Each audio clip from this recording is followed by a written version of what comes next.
Hey friends, welcome back. This is Angela, and you're listening to the Study for the Bar in Your Car podcast. So, as some of you know, I am an LLM student. So I'm a student that I didn't go for a JD.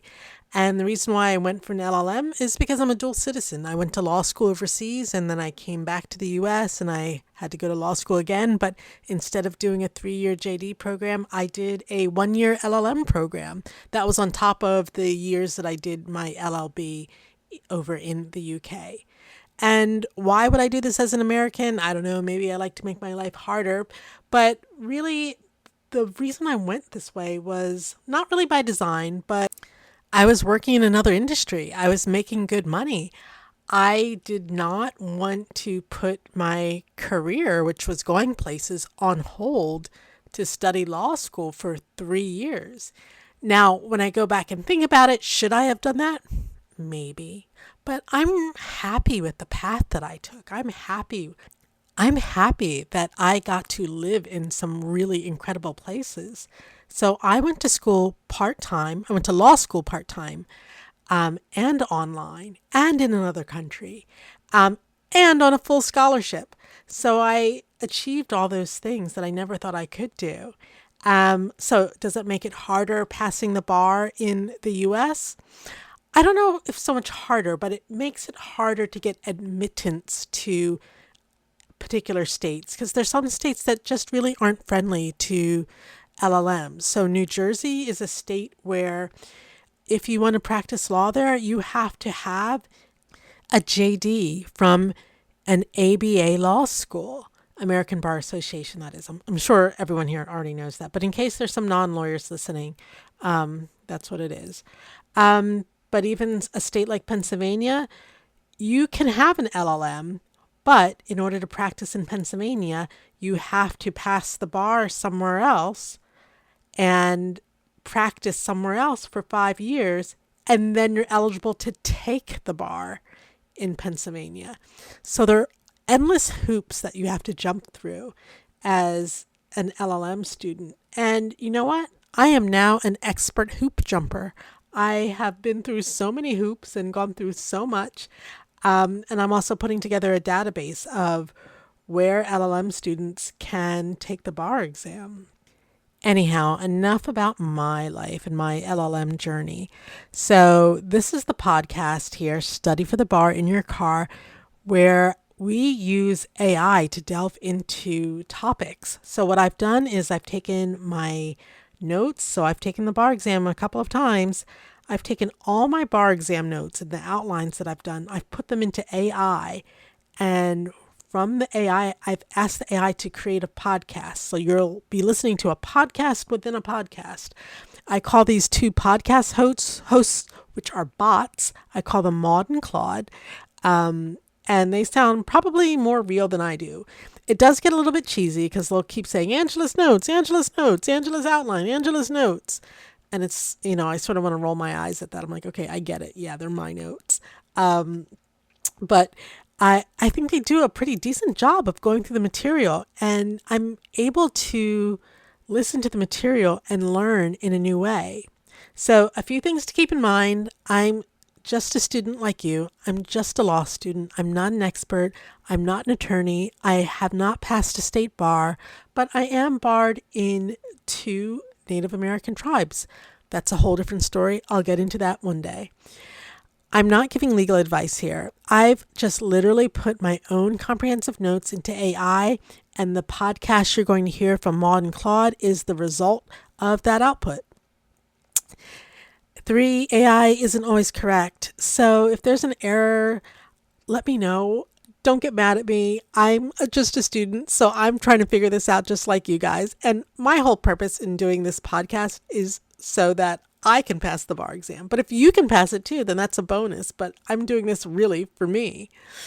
And then lastly, if you're driving, the most important thing is to be safe on the road. So if civil procedure is going to distract you, you might want to hit pause while you're driving or listen to it at another time, like when you're at your desk or something like that, or jogging or whatever. All right. So enough about that. Let's get into it with our AI hosts, Ma and Claude, we are going to talk about, where's my topic list? Yeah, we're going to talk about verdicts and judgments. So that includes defaults and dismissals, jury verdicts, the types of challenges, any sort of judicial findings and conclusions, claims and issue preclusion, all that fun stuff. Yeah. All right. Here it goes. Take it away, guys. Okay, let's unpack this. Today we're diving deep into Angela's notes for study for the bar in your car. We're really focusing on what happens right at the end of a legal battle. Verdicts and judgments. Right. Think of it as understanding the finish line of a lawsuit, where it all wraps up. Exactly. And Angela's outline, it covers several key areas here. Yeah, it hits defaults and dismissals first. So what happens when someone, say, doesn't show up or the case gets tossed early? Then we get into jury verdicts, the different kinds, potential problems there. And judicial findings, too, when the judge is the one making the call. And finally, the big one, maybe, the lasting impact.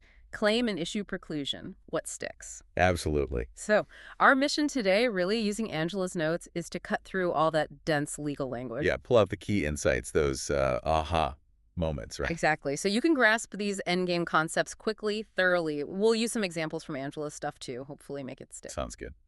So where do we start? Defaults and dismissals. Let's do it. The situations where a case ends without that full trial. What happens if a defendant just doesn't respond? Well, Angela's notes mention Federal Rule 55. Basically, if a party fails to plead or otherwise defend, the clerk can enter their default. Okay, so it's like they forfeit the match because they didn't even step into the ring. Pretty much. And Angela points out, once that default is entered, the defendant mostly loses the right to argue about liability whether they were actually wrong. Mostly. So there's still something they can do. Yes. Damages? Yeah. The plaintiff still has to prove how much harm was done.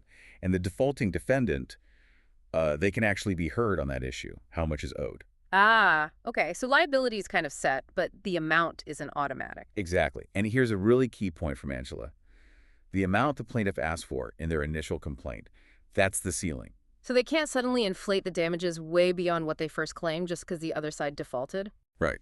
No unfair surprises there. Angela's notes also flag Rule 55B2. Well, actually, it might be referenced differently in her older notes. Maybe Rule 84 saying, if the defaulting party has appeared in the action. Like maybe filed a motion to dismiss earlier? Exactly, something like that. Then they get 7 days written notice before the court holds the hearing for the actual default judgment. It's a heads up. Makes sense. It gives them one last chance to react, I guess. Yeah. And Angela uses Bert's case as an example. His later action was barred because of a default judgment in a prior suit. Why was that? Well, Angela's notes highlight two things. The first court had jurisdiction, and Bert had a compulsory counterclaim in that first case. Something related he had to bring up then. Precisely. Since he didn't raise it when he was defaulted against, he lost the chance to bring it up later. Shows how connected things can be. Wow. Okay. So ignoring a lawsuit or not bringing all your related claims can really bite you later. What about dismissals? Angela covers those too, right? Cases ending early? Yes. Voluntary and involuntary dismissals.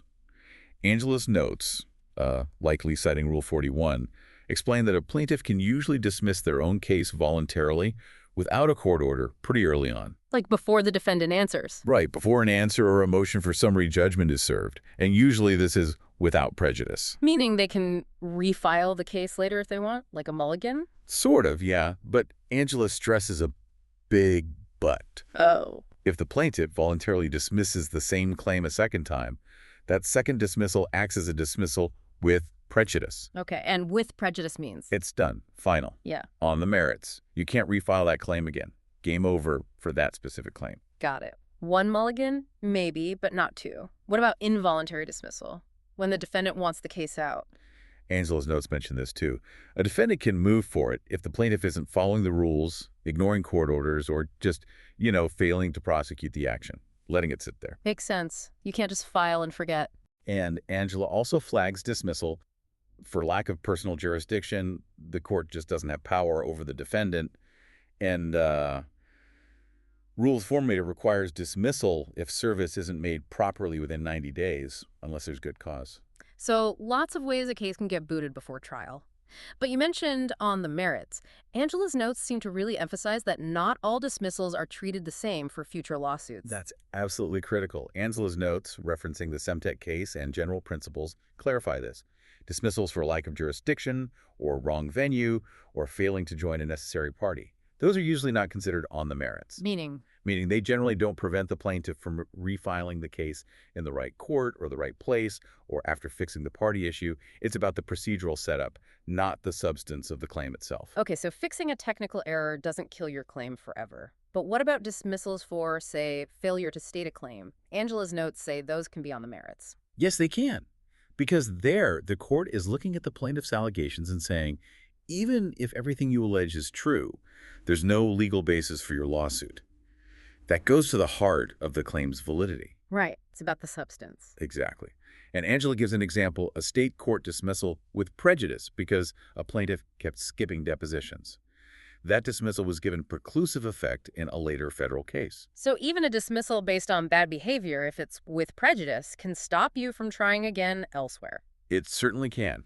It underscores why the reason for the dismissal matters so much for its future impact. Okay, that clarifies defaults and dismissals a lot.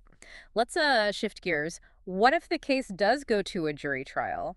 Angela's notes talk about different types of verdicts. Right. According to Angela's Barbary materials, there are mainly two types, general and special verdicts. General verdicts sounds like the standard one? Yeah, that's the one we usually think of. The jury decides who wins, and if the plaintiff wins, how much in damages. Just the bottom line, no specific reasons given usually. Okay. Plaintiff wins $50,000. Simple. What about special verdicts? Special verdicts under Rule 49A, and as Angela notes, are different. The judge gives the jury specific written questions about key factual issues. Like, was the traffic light red? Did the defendant see the plaintiff? Things like that. Exactly. The jury answers those specific questions. Then the judge takes those factual findings and applies the law to determine the outcome. Angela notes the judge has to give clear instructions for this. Why use that? Seems more complicated. It can be useful in complex cases, maybe where the law is tricky, to be sure the jury focuses just on the facts and the judge handles the legal application. It separates fact-finding from law applying. I see. So the judge uses the jury's factual answers as building blocks. Okay. Now, once a verdict is in, can it be challenged? Angela's notes cover this. Oh, definitely. Several ways. One is polling the jury. Polling, like asking each one. Yeah. After the verdict is read, but before they're dismissed, a party can ask, or the judge can decide, to ask each juror individually, is this your verdict? And if someone says no? Well, under Rule 48, federal civil juries need to be unanimous unless the parties agree otherwise and have at least 6 jurors. So if the poll shows it wasn't unanimous or didn't meet the stipulated number, Angela's notes say the judge can either send them back to deliberate more or order a whole new trial. Interesting. A way to double-check the consensus. What about judgment as a matter of law, JML? Sounds serious. It is. JML and its post-verdict cousin, renewed JML or RJML, they're covered in Rule 50 in Angela's outlines. A party can move for JML during the trial after the other side has presented its case. On what grounds? The argument is basically, looking at all the evidence presented so far, viewed in the light most favorable to the other side, no reasonable jury could possibly find for them. There's just not enough evidence legally. So it's asking the judge to take the case away from the jury before they even decide. Or after, with RJML. But Angela stresses a critical prerequisite. You generally must move for JML at the close of all the evidence to preserve your right to make an RJML motion after the verdict comes in. You can't spring it on them after you lose if you didn't raise the sufficiency issue during the trial. Exactly. Rule 50B, failure to move for JML usually means you waive RJML. The standard for RJML is the same. No reasonable jury could have reached this verdict based on the evidence. Is this different from summary judgment before trial? Similar standard in some ways looking at evidence sufficiency, but timing and context are different. Angela's notes point out summary judgment can't resolve credibility issues. JML also aren't about the judge weighing credibility, but rather asking if there's any legal sufficient basis, drawing favorable inferences for the jury's verdict. Angela has an example where JML was denied because there was some evidence, even if weak or contradictory. The judge doesn't substitute their judgment for the jury's if there's something there. Okay, so it's a high bar. It's not just that the judge disagrees, it's that the verdict is legally unsupportable by the evidence. What about a motion for a new trial? How's that different? A motion for a new trial, as Angela's notes explain, is broader. You can ask for one for various reasons, not just evidence sufficiency. Like what? Things like major legal errors by the judge during the trial, newly discovered evidence that couldn't have been found before, prejudicial misconduct by a party or lawyer. Or this is key. If the judge thinks the verdict is just against the great weight of the evidence. So even if there was some evidence, the judge can grant a new trial if they think the verdict was just clearly wrong or unjust. Yes, it's a less stringent standard than JMOL in that sense. The judge has more discretion to weigh the evidence here. And importantly, Angela notes you don't need to have made a prior JMOL motion to ask for a new trial. You can even file them together. So it's like asking for a do-over because something went wrong or the result just feels fundamentally off. That's a good way to put it. Yeah. Rule 50 also has provisions about what happens if RJML is granted or denied on appeal. The other party might still argue for a new trial. Okay. What about problems with the jury instructions themselves? Big area. Angela's notes, citing Rule 51, stress that objections to instructions must be timely and specific. You have to object before the jury deliberates, stating clearly what's wrong and why, to preserve the issue for appeal. If you don't object properly, Then you're usually stuck. The appeal court would only review for plain error, which Angela's notes clarify means an error that was obvious, affected substantial rights, and caused a serious injustice. It's a very tough standard to meet if you didn't object properly at trial. got it. Object early, object specifically. And one last point Angela includes here, Rule 83, I think appellate review of excessive punitive damages is de novo. The appeals court takes a fresh look, less deference to the trial court on that specific issue. Okay, that's a comprehensive look at jury verdicts and challenges. What about when there's no jury? Bench trials or summary judgment? Right, judicial findings. When the judge decides, they have to issue findings of fact and conclusions of law, basically explain their reasoning. Angela's notes really zero in on summary judgment here, Rule 56. We touched on this briefly. It's when there's no genuine dispute of material fact. Exactly. And the moving party is entitled to judgment as a matter of law. If the key facts aren't really contested and the law points one way, the judge can decide without a trial. Saves time and expense. But the court has to be careful, right? Not weigh evidence. Absolutely. Angela's notes emphasize the court views evidence in the light most favorable to the non-moving party. The party opposing summary judgment can't just rest on their pleadings. Rule 56C says they need to point to specific facts, using affidavits or discovery materials, showing there is a genuine issue for trial. And credibility is still key here. Yes. Angela's notes mention that summary judgment is improper if resolving a material fact depends on witness credibility. You need the trial for that, to see the witness. But if the facts are clear, like in maybe a straightforward contract case or that car accident example Angela might allude to, where the core facts aren't disputed, summary judgment can be appropriate. And if summary judgment is denied, Generally not immediately appealable, as Angela's notes point out, likely Rule 77 context. You usually have to wait until the end of the case. She also briefly mentions Rule 12C, judgment on the pleadings, which is similar but based only on the complaint and answer before discovery. Okay, so judge-made decisions require clear findings, and summary judgment needs undisputed facts. Now let's get to the effect of all this. Claim and issue preclusion, the finality part. Yes, res judicata and collateral estoppel. Hugely important concepts Angela covers. Claim preclusion, or res judicata, is the broader one. what does it stop? It stops a party from suing again on the same claim if three conditions are met, according to Angela's notes. 1, a valid final judgment on the merits in the first case. 2, the second case is between the same parties or their privies, people closely connected. 3, the second case involves the same claim or cause of action. That on the merits part again. Crucial. As we discussed, dismissals for jurisdiction or venue usually aren't on the merits, but summary judgment or dismissal for failure to state a claim usually are. Bert's case with the compulsory counterclaim fits here too. That counterclaim was part of the same claim. So you get one shot at your claim against a particular party if the first case was decided on its substance. Pretty much. And Angela notes the preclusion law of the court that issued the first judgment usually governs. Okay. What about issue preclusion then? Collateral estoppel. This one's narrower, more specific. Angela's notes explain it prevents relitigating specific issues of fact or law that were already decided in a prior case. Issues, not the whole claim. Right. And the key elements drawn from Angela's outlines are: the issue must be the same as in the first case. It must have been actually litigated. It must have been actually decided by a valid final judgment. And the decision on that issue must have been essential to the first judgment. And the parties don't have to be exactly the same. Correct. This is where non-mutual issue preclusion comes in, which Angela illustrates with that mother's example. The driver might be precluded from denying negligence in the mother's suit if that issue was fully litigated and essential to the judgment in the son's prior suit against the same driver. But there are limits. Yes, fairness is key. Courts look at whether the party being precluded had a full and fair opportunity to litigate the issue in the first case, and whether the party trying to use preclusion could have easily joined the first lawsuit. You can't just wait and see, typically. Okay, so specific findings can carry over. Angela also mentioned the bootstrap doctrine. Ah, yes, the bootstrap doctrine related to jurisdiction. Angela's notes mention this exception.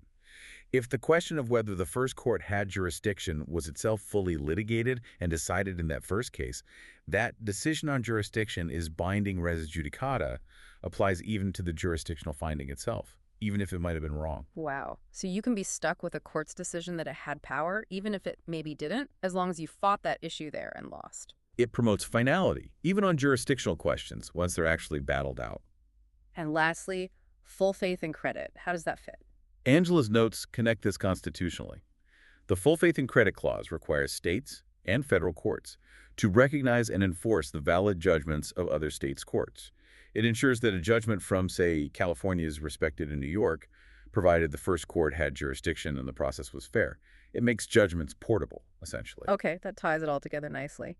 So, wrapping this up for everyone studying with Angela's materials, understanding verdicts and judgments is really about grasping the conclusion of the legal process and its ripple effects. Absolutely.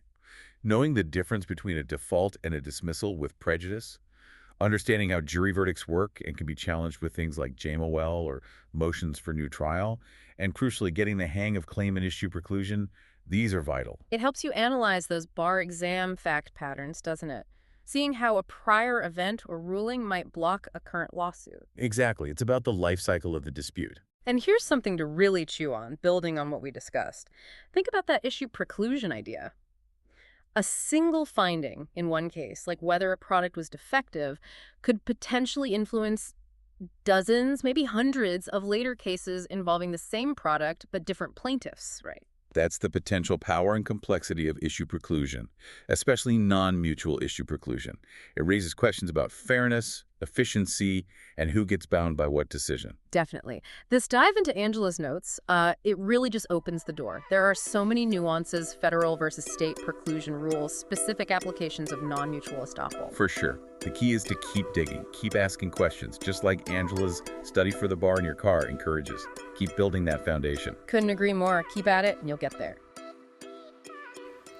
Hey, I'm back. So that was verdicts and judgments. Lots of interesting stuff there.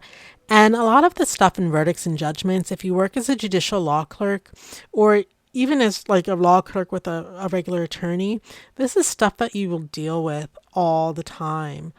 I know like when I was working as a judicial law clerk, I had a case that was, it was both claim preclusion and replevin, which at the time, there were two concepts that were just, I don't know, it sort of did my head in, but I really liked working on the case. And I felt like that was the first case that I did that when I sent it to my judge, it came back with very few notes. So yeah, that made me happy. It felt like an accomplishment. Anyhow, so that's it for me. We have another podcast coming up on civil procedure. And then, you know, we're wrapping up civil procedure. So we've been through, this is the 7th episode. Episode number 8 is appealability and review. So we're going to speak about the availability of the interlocutory reviews, final judgment rule, and the scope for review for the judge and jury. And then after that, we have our wrap up for civil procedure. And then on top of that, we have a 10th bonus episode. So I'm trying something that I've never, ever tried before. And the 10th bonus episode is an MEE question, but it wasn't written by the NCBE and it wasn't written by anyone that I know, but it was written by AI. So I've put all my notes again into AI and I asked it to draft a civil procedure question. I asked it to draft 3 civil procedure questions, and I picked the first one.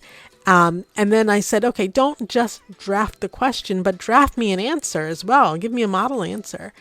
And so I go through the model answer, the question and the model answer. And it's really interesting. So I don't know, maybe it's a new way to study for the bar exam. I don't know. Or maybe it is a dumpster fire. You can make the call on that. But that is coming up in episode 10 in case you want to jump ahead. Anyhow, thanks for listening. If you need to get in touch with me regarding the podcast, you can reach me at podcast@studyforthebarinyourcar.com.